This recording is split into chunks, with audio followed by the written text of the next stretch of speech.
নাটোরের সিংড়ায় কৃষক বেসের আলী হত্যা মামলায় ৬ জনকে যাবজ্জীবন কারাদণ্ড দিয়েছে আদালত। একই সঙ্গে প্রত্যেককে ৫০,০০০ টাকা করে জরিমানা করা হয়েছে।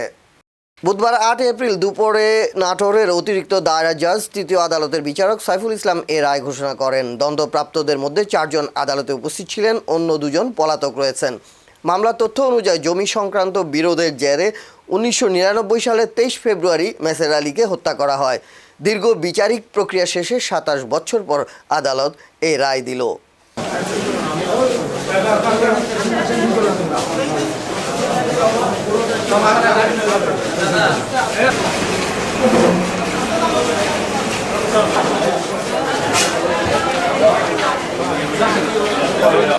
২৩/২/৯৯ আমার আব্বাকে মেসার তালুকদারকে মাগরিব পর এলাকাতেই খুবই হত্যা করে।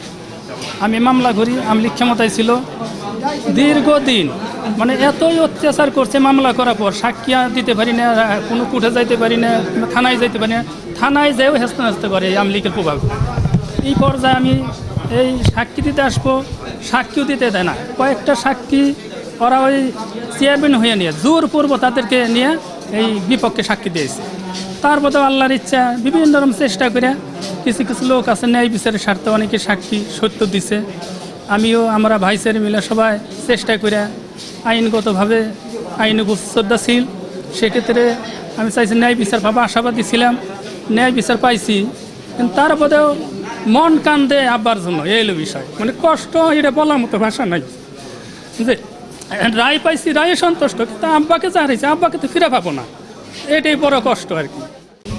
আজকে মাননীয় অতিরিক্ত জেলা দায়রা জজ আদালত 3 আদালতে মামলা নম্বর ১২৬/২০০২ সালে একটা মামলা, যার ধারা ৩০২/34 এই মামলাটা আজকে রায় হয়েছে। এই মামলাটায় মোট সাক্ষী 16 জন সাক্ষী উপস্থাপন হয়েছে এবং মাননীয় আদালত প্রত্যেকটা সাক্ষীর সাক্ষ্য পুঙ্খানুপুঙ্খানু বিশ্লেষণ করে দেখা গেছে যে রাষ্ট্রপক্ষ এই মোকদ্দমায় আসামিদের বিরুদ্ধে ৩০২/34 প্রমাণ করতে সক্ষম হয়েছে।